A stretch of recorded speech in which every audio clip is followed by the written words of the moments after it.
four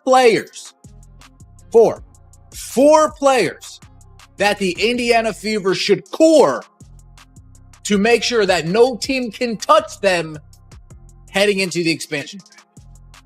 Remember, you just lose these players straight up. You don't get anything back for the players. They're gone. We didn't get anything to Temi. The Indiana Fever have become the biggest story in basketball, dominating headlines and filling social media feeds. Everywhere you look, people are talking about them. Sports shows can't stop discussing their future. Podcasts break down every decision they make. After each game, Twitter explodes with reactions. But what if the real story isn't happening on the court? What if the spectacular plays, the wins, the losses, and the memorable moments have all been distracting everyone from the real drama unfolding behind closed doors?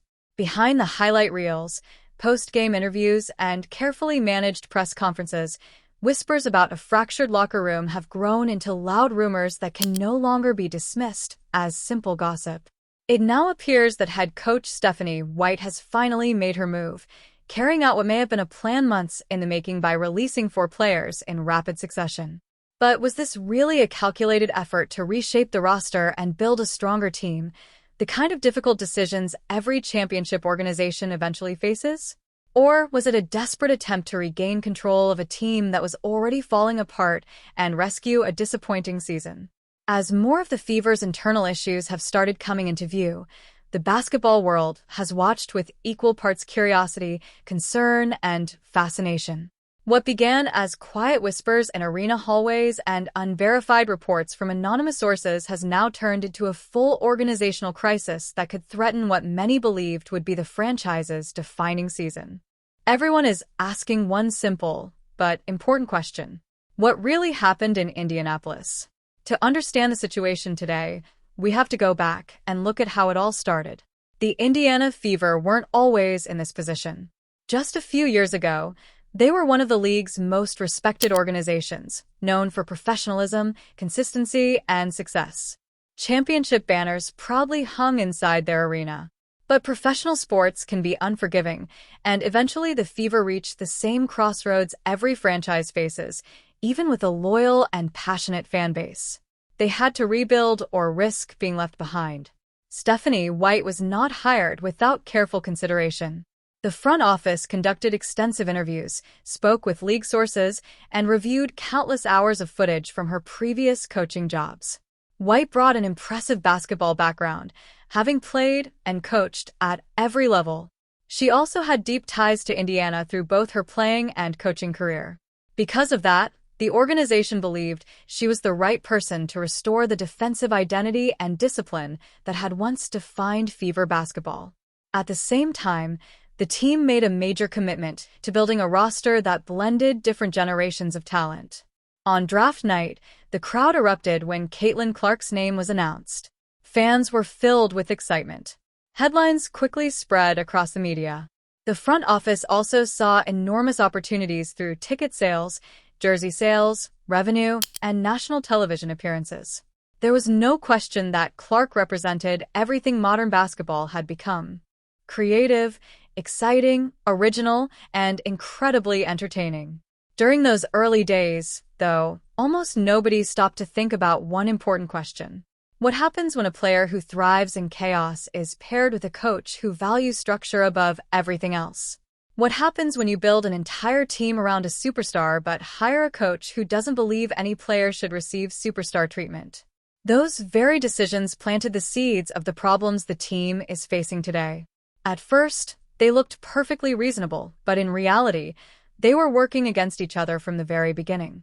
For anyone paying close attention, the warning signs were already there. At first, they were easy to miss, but week after week, they became harder to ignore. Experienced reporters and league insiders who had covered the WNBA for years started noticing subtle clues long before the situation became public.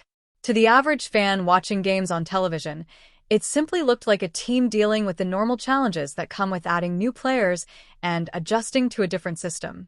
After all, doesn't every team go through that? New players need time to learn the playbook. Team chemistry doesn't happen overnight.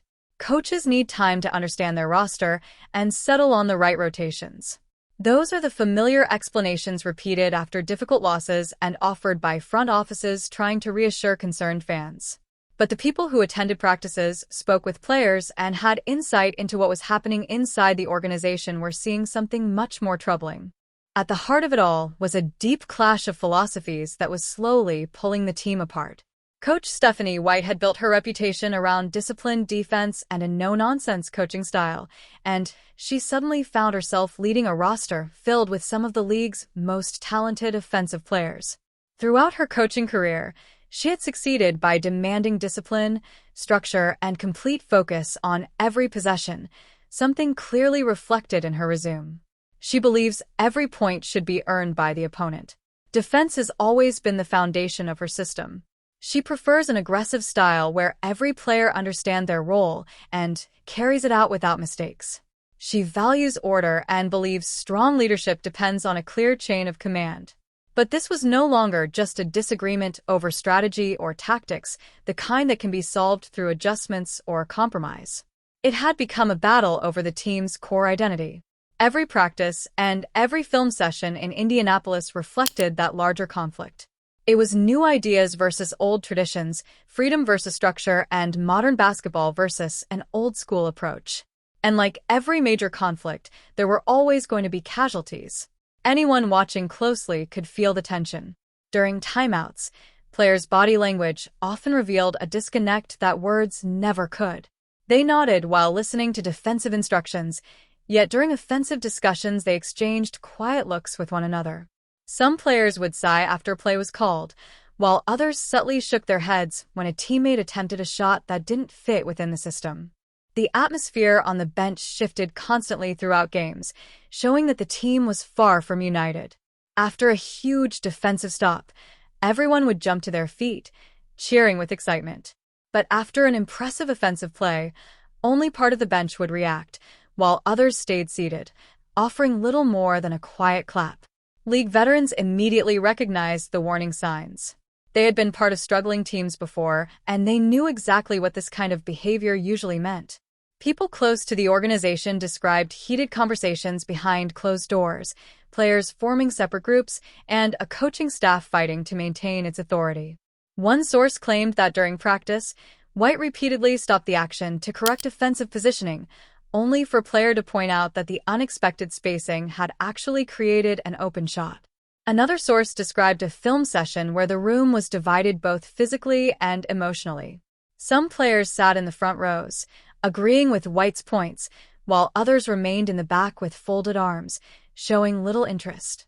Hoping to calm the situation, the front office reportedly brought in sports psychologists to improve team chemistry, held private meetings with key players, and even sought advice from other coaches around the league about handling strong personalities.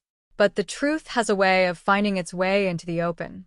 Like water slowly slipping through the cracks of a dam, the pressure kept building beneath the surface until something eventually had to break in a way that could no longer be ignored or explained away. As the season moved forward, the problems inside the organization became harder and harder to hide.